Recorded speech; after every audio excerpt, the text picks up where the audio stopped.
तो सबसे पहले आपने और मैंने अगर पढ़ा इस आयत में, तो वो है बाबुल के विषय में। यहां पर आयत बाबुल के विषय में क्यों बात कर रही है? हम तो अंत समय के संदेश के बारे में पढ़ रहे हैं। तो बाबुल तो वो तो इतिहास में था, खत्म हो चुका है, खंडर बन चुका है, तो हम क्यों बाबुल के बारे में बातचीत कर रहे हैं? तो आइए बाबुल के एक महत्वपूर्ण पृष्ठभूमि या उसका जो बैकग्राउंड है उसके बारे में पढ़ते हैं और जानते हैं कि बाबुल आखिरकार ये किस संदर्भ में यहाँ पर बातचीत की जा रही है। प्रिय दर्शकों, आप सभी को प्रभु यीशु मसीह के मीठे और मधुर नाम में नमस्कार। और मैं आप सभी का स्वागत करता हूं यहाँ आज इस वीडियो में, जहां पर हम मिलकर परमेश्वर के वचन से उन गहरी बातों को सीखते हैं, गहरा गोता लगाते हैं अध्ययन करने के लिए, ताकि हम सच्चाई के सिद्धांतों को सीख सके, सच्चाई के उन वचनों को सीख सके जो हम परमेश्वर के वचनों में पाते हैं। और आज आप जानते हैं जिस तरह से हम हर एक सवाल पर चर्चा करते हैं, और आज एक नए सवाल को लेकर हम आपके सामने हाजिर हैं। और जिस तरह से आप जानते हैं कि हम पिछली कुछ वीडियो में वर्तमान सत्य या वर्तमान संदेश के बारे में पढ़ रहे हैं। और ये वर्तमान संदेश या वर्तमान सत्य जो ये उस बकिया कलीसिया का, उस शेष कलीसिया का एक ऐसा संदेश है जो परमेश्वर ने उसे दिया है। और हम उस बकिया कलीसिया या शेष जो संतान है, जो परमेश्वर के बचे हुए लोग हैं, जो परमेश्वर की सच्चाई पर चलते हैं, उनका जो आखिरी एक विशेष काम है अंत समय के लोगों तक पहुंचाने के लिए, और वो है वर्तमान सत्य या संदेश। अगर आप इसके विषय में और अधिक जानकारी चाहते हैं तो हम चाहते हैं कि आप हमारी पिछली वीडियो में जाएं और क्रम दर क्रम जो उसका अध्ययन करें। पर आज एक बार फिर से एक नया सवाल लेकर आपके सामने हाजिर है। और ये सवाल कि जैसे हमने पढ़ा कि त्रिदूतीय संदेश या तीन स्वर्गदूतों का संदेश, जो वो अंत समय का एक वर्तमान सत्य का संदेश है, एक वर्तमान संदेश है, यानी कि ये त्रिदूतीय संदेश या तीन स्वर्गदूतों का संदेश ये आखिरी समय के लोगों के लिए है।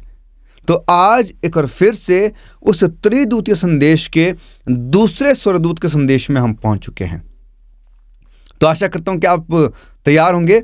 और ये संदेश कि दूसरे स्वर्गदूत का क्या संदेश है, वो क्या संदेश देना चाहता है, और साथ में इसे हम कैसे समझ सकते हैं, इस सवाल पर आज हम चर्चा करेंगे। पहले स्वर्गदूत के बारे में अगर आप नहीं जानते हैं तो हम चाहेंगे कि आप पिछली 2 वीडियो में जाएं, जहां पर हमने उसके विषय में बातचीत की, और हम हर एक शब्द दर शब्द जो वो पढ़ रहे हैं, ताकि हम उसका मतलब आसानी से समझ सकें।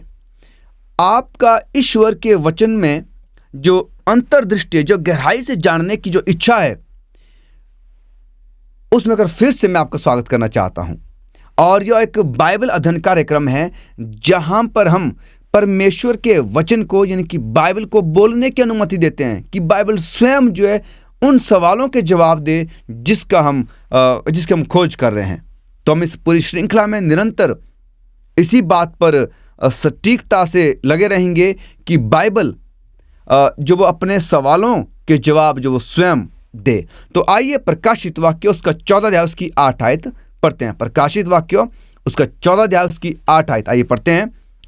फिर इसके बाद एक और स्वर्गदूत यह कहता हुआ आया कि गिर पड़ा वो बड़ा बाबुल, गिर पड़ा, जिसने अपने व्यभिचार की कोप में मदिरा सारी जातियों को पिलाई है। जिस तरह से आप और मैं जानते हैं कि प्रकाशित वाक्य उसका 14 अध्याय उसके 6 से लेकर 12 तक में हम त्रिदूतीय संदेश या तीन स्वर्गदूतों का संदेश पाते हैं, जो आखिरी समय के लिए बहुत जरूरी है। और जैसे मैंने आपसे पहले कहा, पहली 2 वीडियो में, अगर आप इसकी पिछली जो 2 वीडियो अगर आप उसे देखें, जहां पर मैंने पहले स्वर्गदूत के संदेश के बारे में बातचीत की है, तो आप पाएंगे कि वो संदेश जो पूरी दुनिया के लिए, पूरे जगत के लिए, हर एक जन के लिए, हर एक जाति, कुल, भाषा, कोई भी इंसान है दुनिया का, उन हर एक लोगों के लिए है। और अगर हमें इस दूसरे संदेश को समझना है, दूसरे स्वर्गदूत के संदेश को समझना है, तो इस पाठ की या इस पद की स्पष्ट समझ प्राप्त करने के लिए हमें पद की हर एक बातों को समझना बहुत जरूरी है। तो सबसे पहले आपने और मैंने अगर पढ़ा इस आयत में, तो वो है बाबुल के विषय में। यहां पर आयत बाबुल के विषय में क्यों बात कर रही है? हम तो अंत समय के संदेश के बारे में पढ़ रहे हैं। तो बाबुल तो वो तो इतिहास में था, खत्म हो चुका है, खंडर बन चुका है, तो हम क्यों बाबुल के बारे में बातचीत कर रहे हैं? तो आइए बाबुल के एक महत्वपूर्ण पृष्ठभूमि या उसका जो बैकग्राउंड है, आइए उसके बारे में पढ़ते हैं और जानते हैं कि बाबुल आखिरकार ये किस संदर्भ में यहाँ पर बातचीत की जा रही है? बाबुल शब्द जो वो प्राचीन शब्द बाबेल से लिया गया है। आपने कहाँ पढ़ा इस बाबेल शब्द को? क्या आपको याद आ रहा है कि आपने इस बाबेल शब्द को कहाँ इसका अध्ययन किया है? और आप जानते हैं कि बाबेल का जो अर्थ है वो है भ्रम या गड़बड़ी। तो आप इस बाबेल शब्द को उत्पत्ति उसके 11 अध्याय में पाते हैं। क्या आप याद कर पा रहे हैं कि 11 अध्याय में क्या है? उत्पत्ति 11 अध्याय में जो वो बाबेल का गुम्मट है। अब मैं आशा करता हूं कि आपकी जो यादगारी में, आपकी यादाश्त में ये आ गया है कि हमने बाबेल के गुम्मट के बारे में बाइबल में पढ़ रखा है। तो उससे हम सीखते हैं कि ये उस समय की बात है जब बाढ़ दुनिया में आई, जल प्रलय के बाद जब वो पृथ्वी के निवासियों को एक वो जो फैसला करते हैं कि हम एक गुम्मट बनाएंगे जिसे बाबेल का गुम्मट कहा जाता है, और वो चाहते थे कि हम आकाश तक पहुंच जाएं, स्वर्ग के शीर्ष तक पहुंच जाए, ताकि अगर कोई ऐसी आपत्ति आए तो हमें किसी तरह का नुकसान ना पहुंचा सके। और वहां पर देखते हैं कि परमेश्वर एक ऐसी योजना बनाते हैं कि वो उनकी भाषा में गड़बड़ी कर देते हैं ताकि वो तितर बितर हो जाए। तो यहां से हम बाबेल जो शब्द है, यहां से हम बाबुल की उत्पत्ति को पाते हैं। और हम देखते हैं कि उत्पत्ति 11 में दिए गए विवरण जो वहां पर दिया गया, उससे हम सीखते हैं कि परमेश्वर ने लोगों की भाषा को भ्रमित जो उन्होंने किया, और इस तरह से जो उनका अचानक क्या हो गया, वो तितर बितर हो गया, उनका अंत हो गया, वो इधर उधर बिखर गए। तो यह ध्यान देना दिलचस्प है, बहुत रुचिकर है कि प्राचीन दुनिया की पहली महाशक्ति बाबुल भी सृष्टिकर्ता परमेश्वर के बजाय मनुष्य को महिमा देने और सम्मान देने की इस मानसिकता के साथ बनाई गई थी। देखिए, बाबुल जो दुनिया की पहली महाशक्ति थी, आज हम जानते हैं कि जैसे अमेरिका महाशक्ति है या इससे पहले अगर कोई और थी, तो प्राचीन समय में बाबुल जो एक महान शक्ति थी। याद रखिए कि बाबुल को भी परमेश्वर ने ही बनाया था, वही उसके सृष्टिकर्ता थे। अगर हम दानियल 4:30 को बड़े ध्यान से पढ़ें, जहां पर हम राजा नबूकदनेस्सर के शब्दों को पढ़ते हैं, और वो शब्द इस तरह से हैं, दानियल 4:30, क्या यह बड़ा बाबुल नहीं है जिसे मैं ही ने अपने बल और सामर्थ्य से राजनिवास होने को और अपने प्रताप की बड़ाई के लिए बसाया है। देखिए, यहाँ पर नबूकदनेस्सर कैसे वो जो व्याख्यान कर रहे हैं, कैसे बता रहे हैं कि क्या ये वो बाबुल नहीं है जिसे मैंने बनाया है? क्या इस प्रतापी महान या महाशक्ति बाबुल को क्या मैंने तैयार नहीं किया है? राजा नबूकदनेस्सर कहते हैं, क्योंकि प्राचीन बाबुल का राज्य सृष्टिकर्ता के बजाय सृष्टि की महिमा करने के लिए बनाया गया था। वो बनाया गया था ताकि वो सृष्टि नहीं, जिसकी सृष्टि की गई, जिसे बनाया गया उसकी नहीं, पर जो बनाने वाले हैं, जो सृष्टिकर्ता, उनकी महिमा की जाए उसके जरिए से। पर नबूकदनेस्सर ने क्या कहा कि क्या ये वो बाबुल नहीं है जिसे मैंने बनाया है? आप स्क्रीन में कुछ और आयतें भी दी गई है, आप इसमें पढ़ सकते हैं कि उसके बाद बाबुल का ऐसा पतन हुआ, ऐसा गिर गया कि वो फिर कभी नहीं उठ पाया। क्यों? क्योंकि बाबुल के राजा या बाबुल के लोगों ने परमेश्वर की नहीं, पर मनुष्य की महिमा की थी। हालांकि इसके पतन के बाद बाबुल कई शैतानी प्रथाओं का अड्डा बन गया था। वहां बहुत सारे दुष्ट कार्य, बुराई के कार्य जो वो सब होने लग गए। बाबुल अब कई ईश्वर या कई देवताओं की पूजा करने लग गए थे। वो एक गढ़ बन गया था अब, और असंख्य गतिविधियां जो ऐसी थी जो सही नहीं थी परमेश्वर के नजर में, वो सब होने लग गई थी। जिन्हें बाइबल में घृणित कहा गया है, वो सब गतिविधियां या कार्य बाबुल में होने लग गए थे। प्राचीन बाबुल में एक प्रमुख प्रथा ये थी जिसे बाइबल ने बहुत घृणित कहा है, बहुत घृणित माना है। वो थी कि वो सूर्य देवता की जो शमाश है उसकी पूजा वो करने लग गए थे। इस सूर्य देवता की पूजा इस हद तक व्यापक हो गई थी कि प्राचीन इस्राएल में परमेश्वर के कुछ लोग इस मूर्ति पूजक प्रथा से मोहित हो गए थे। अब आप बोलेंगे कि बाइबल हम इसे कहां पाते हैं? अगर आप यहेजकेल की पुस्तक का बड़ा गहराई से अध्ययन करें तो हम पाएंगे कि प्राचीन इस्राएल में सूर्य की पूजा के संबंध में हम इन बातों को पढ़ते हैं। यहेजकेल उसका 8 अध्याय उसकी 16 से लेकर 18 तक, आइए पढ़ते हैं। मैंने कहा कि बाबुल जो इस प्रथा में बहुत संलग्न हो गए थे, बहुत ज़्यादा शामिल हो गए थे, और इस्राएल ने भी इस प्रथा को सीख लिया। आइए पढ़ते हैं यहेजकेल 8 की 16 से 18 तक। तब वह मुझे यहोवा के भवन के भीतरी आंगन में ले गया, और वहां यहोवा के भवन के द्वार के ओसारे और वेदी के बीच कोई 25 पुरुष अपनी पीठ यहोवा के भवन की ओर अपने मुख पूर्व की ओर किए हुए थे, और वे पूर्व दिशा की ओर सूर्य को दंडवत कर रहे थे। तब उसने मुझसे कहा, हे मनुष्य की संतान, क्या तूने यह देखा? क्या यहूदा के घराने के लिए घृणित कामों का करना जो वे यहाँ करते हैं छोटी बात है? उन्होंने अपने देश को उपद्रव से भर दिया और फिर यहाँ आकर मुझे रीस दिलाते हैं। वरन वे डाली को अपनी नाक के आगे लिए रहते हैं। इसीलिए मैं भी जलजलाहट के साथ काम करूंगा। मैं दया करूंगा और ना मैं कोमलता करूंगा, और चाहे वे मेरे कानों में ऊंचे शब्द से पुकारें तो भी मैं उनकी बात ना सुनूंगा। यहां पर हम देखते हैं कि इस्राएल के लोगों ने बाबुल के लोगों से वो सारी प्रथाएं सीख ली थी, और वो जो है सूर्य की पूजा में संलग्न हो गए, शामिल हो गए। उन्होंने अपनी पीठ परमेश्वर के भवन की तरफ कर ली और अपना मुंह पूर्व, यानी कि जहां से सूरज निकलता है, उसकी तरफ कर दिया। आप समझ रहे हैं कि बाबुल जो वो किस चीज के लिए बाइबल में माना जाता है, किस चीज बाइबल क्या बताती है कि बाबुल कैसा एक राज्य था। अगर आप बाइबल में और ज्यादा जानकारी चाहते हैं बाबुल के विषय में, तो आइए प्रकाशित वाक्य की पुस्तक में बाबुल के बारे में पढ़ते हैं। ये तो मैंने आपको बता दिया कि बाबुल जो वो बाबेल से निकला है, और निम्रोद ने जो वो इस राज्य की जो वो स्थापना की थी या खोज की थी। ठीक है, निम्रोद जो वो, आप इसको उत्पत्ति उसके 10 अध्याय में पढ़ सकते हैं। और ये निरंतर जो वो बढ़ता चला गया, बाबुल बढ़ता चला गया और ये एक महाशक्ति बन गया। लेकिन बाबुल ने ऐसी प्रथाओं की खोज की या शुरू किया जिन्हें इस्राएलियों ने सीखा और वे परमेश्वर के खिलाफ हो गए। आइए प्रकाशित वाक्य की पुस्तक में बाबुल के विषय में कुछ बात सीखते हैं। इस पृष्ठभूमि पर ध्यान देते हुए कि बाबुल के बारे में हम क्या सीख रहे हैं, तो मेरा यह मानना है कि हम बाबुल की प्राचीन परंपराओं और आज के आत्मिक बाबुल के बीच मौजूद विभिन्न प्रमुख समानताओं पर विचार करने जा रहे हैं। अब याद रखें कि यह बाबुल जो अब नहीं है, अब वो खंडर बन गया है, अब वो नाश है, वो खत्म हो चुका है, वो फिर कभी नहीं बस पाया, फिर कभी खड़ा नहीं हो पाया। तो आज बाबुल के बारे में हम क्यों पढ़ रहे हैं? तो याद रखें कि अब बाइबल, जब हम प्रकाशित वाक्य की पुस्तक में आते हैं, तो प्रकाशित वाक्य की पुस्तक में जिस बाबुल की बात की जा रही है वो आत्मिक बाबुल है।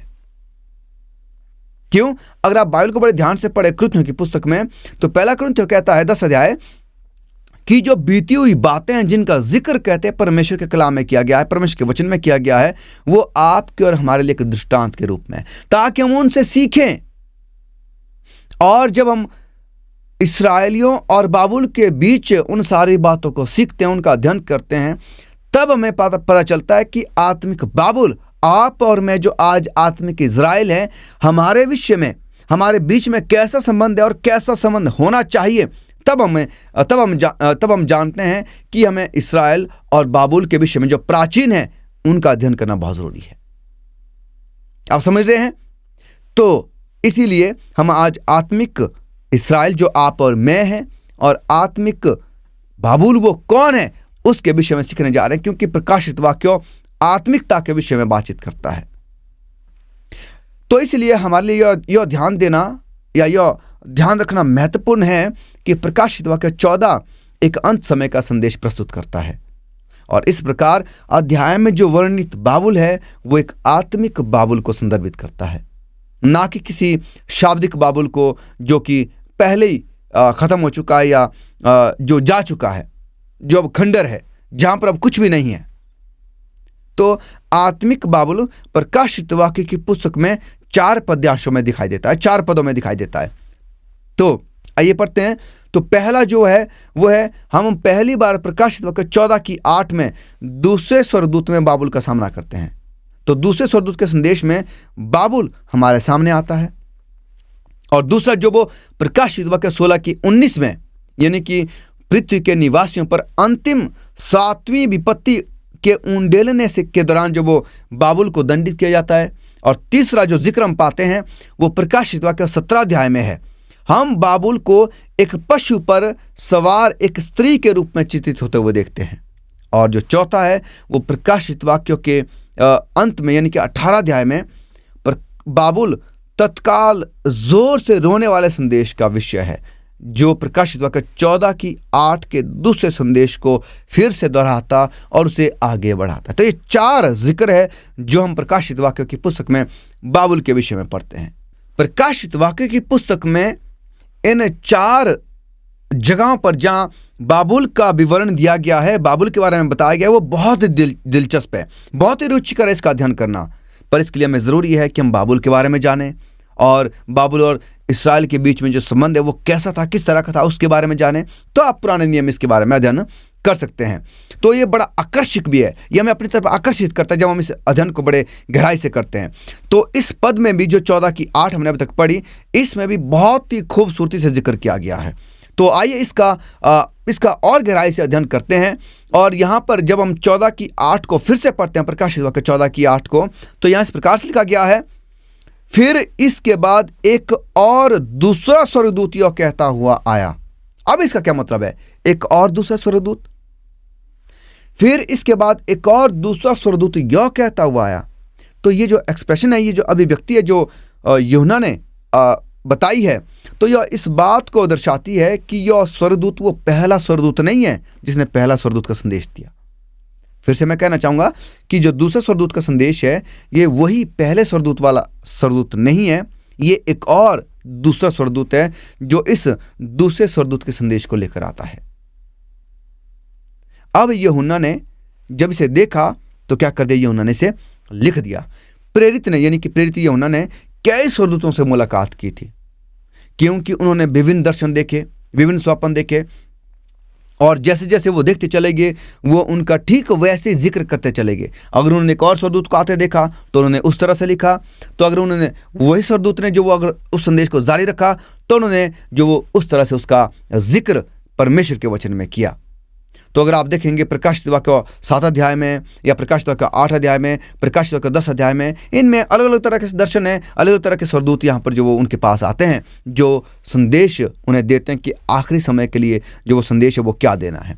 तो इस प्रकार से जो शीर्षक हमने पढ़ा, एक और दूसरे स्वर्गदूत को आते हुए देखा, यह कहते हुए सुना या यह कहते हुए आया, यह सुझाव नहीं देता है कि यह संदेश प्रेरित यूहन्ना द्वारा प्रकाशित वाक्य की पुस्तक में स्वर्गदूत से प्राप्त दूसरा संदेश है। हालांकि शीर्षक त्रिदूत, इसका मतलब यह नहीं कि ये कोई अलग संदेश है, अब पहला संदेश खत्म हो चुका है, अब ये कोई और संदेश लेके आ रहा, नहीं। अर्थात इसका मतलब ये है कि एक और दूसरा स्वर्गदूत, कहने का मतलब ये है कि पहले स्वर्गदूत ने अपना संदेश दिया, अब दूसरा स्वर्गदूत जो वो संदेश लेकर जब आता है तो वो उस संदेश को जो पहला संदेश दिया गया है उसे आगे जारी रखता है, निरंतरता उसमें देता है। तो वो त्रिदूतीय संदेश का जो अंतिम चेतावनी का संदेश है वो उसे आगे जारी रखता है, जो प्रभु यीशु मसीह ने उसे दिए हैं। अगर आप प्रकाशित वाक्य के विषय में और जानकारी अगर चाहते हैं तो आप जो हमारी और पहले की वीडियो में देख सकते हैं, जहां पर हमने दानियल और प्रकाशित वाक्यों के ऊपर जो बड़ा गहरा अध्ययन किया है, आप वहां पर भी जो है इसका जिक्र जो वो देख सकते हैं। और डिस्क्रिप्शन में भी आपको मैं लिंक्स दे दूंगा ताकि आप इसके बारे में जो वो और आसानी से उन प्रकाशित वाक्यों और दानियल का जो अध्ययन हमने किया उसको आप जान सकें। तो इसके अलावा प्रकाशित वाक्य 14 में दर्ज 3 स्वर्गदूतों के संदेश में से हम देखते हैं कि यह केवल दूसरा स्वर्गदूत का संदेश है जो इस स्वर्गदूत के संदेश के वर्णन में कहता हुआ आया, यानी कि वो कहते हुए आता है, आकर नहीं कहते हैं। यानी कि इसका मतलब है कि वो उस संदेश को जारी रखते हैं जो पहला संदेश है। पहला संदेश पूरी दुनिया के लिए है जिसे बताया गया है, आप पिछली वीडियो में हम जो वो उसे जाकर देखें। तो अब दूसरे स्वर्गदूत के संदेश को जो वो आगे बढ़ाया जाता है।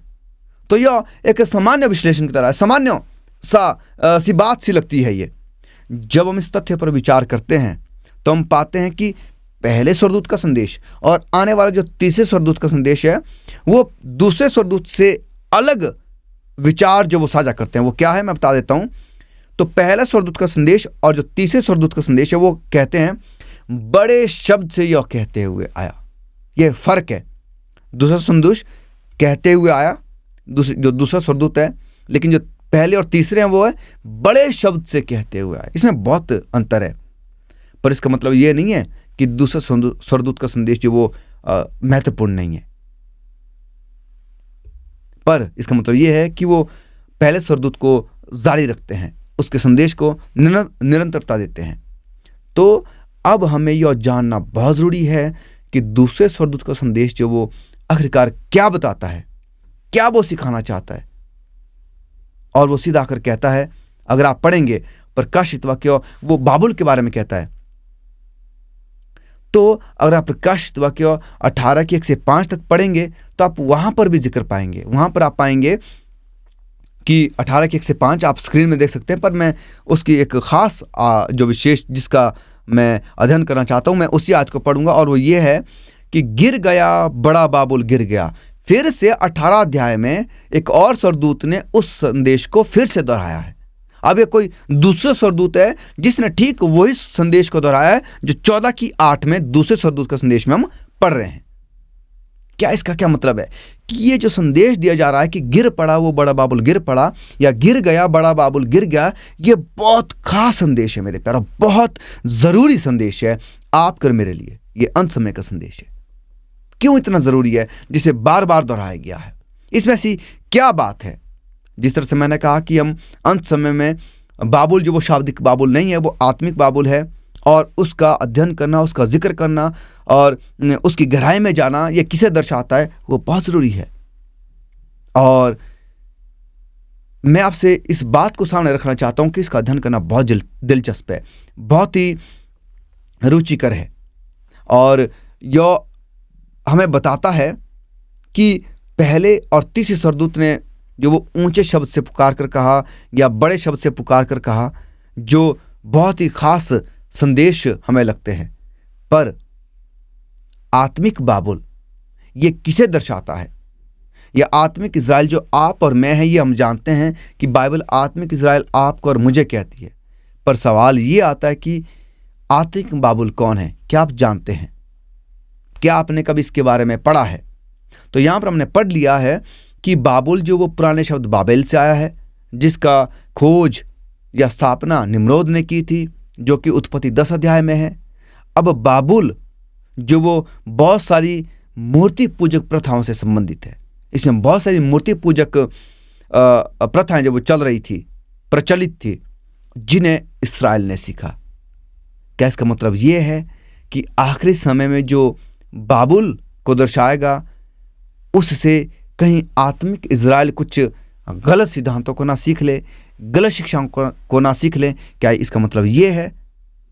अगर आप इसके विषय में और अधिक जानकारी चाहते हैं, अगर आप चाहते हैं कि हम इसका और गहराई से अध्ययन करें, जो दूसरे स्वर्गदूत ने संदेश दिया कि गिर पड़ा वो बड़ा बाबुल गिर पड़ा, इसका क्या मतलब है? कौन सा बाबुल गिर गया है? बाबुल तो नाश हो चुका है, इसका क्या मतलब है? मैं इसे कैसे समझूं? तुम्हारी अगली वीडियो का इंतजार करें, क्योंकि मैं इस वीडियो को ज़्यादा लंबा नहीं बनाना चाहता हूं। मैं छोटे छोटे वीडियो में, ताकि आप हर एक शब्द का सही मतलब जो वो सीख सकें, तो अगली वीडियो में हम इसका जिक्र करेंगे कि गिर पड़ा वो बड़ा बाबुल गिर पड़ा, इसका क्या मतलब है? आत्मिक इज़राइल जो आप और मैं हैं, अब ये आत्मिक बाबुल कौन है?